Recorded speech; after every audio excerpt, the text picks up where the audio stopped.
Welcome to our channel. Open your web browser and navigate to the Rakuten website. Log into your Rakuten account using your credentials. Once logged in, locate and click on your account profile icon, typically found in the upper right corner of the screen.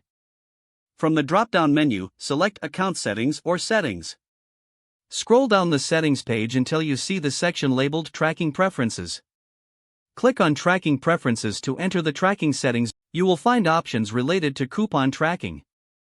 Look for the toggle switch or checkbox for enabling or disabling coupon tracking. If it is currently enabled, click the toggle or uncheck the box to disable it. A confirmation prompt may appear, asking you to confirm your changes. Review the prompt and click Confirm or Save Changes. After the changes have been saved, you may want to log out and back in to ensure the new settings have taken effect. Return to your account settings to verify that the coupon tracking settings are now disabled. You have now successfully disabled Rakuten coupon tracking settings. Feel free to navigate the site as usual, knowing your preferences have been updated.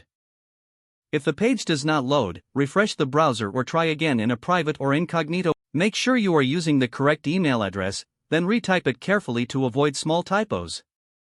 If your password is not accepted, use the reset option and create a new strong password you can remember.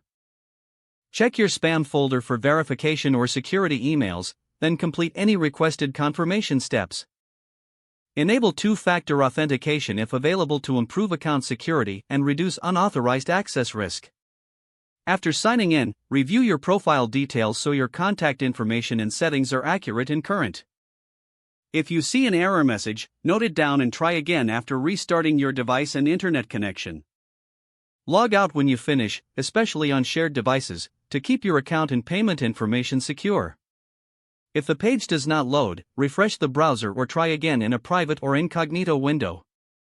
Make sure you are using the correct email address, then retype it carefully to avoid small typos. If your password is not accepted, use the reset option and create a new strong password you can remember.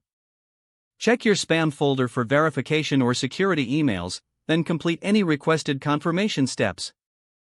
Enable two-factor authentication if available to improve account security and reduce unauthorized access risk. After signing in, review your profile details so your contact information and settings are accurate and current.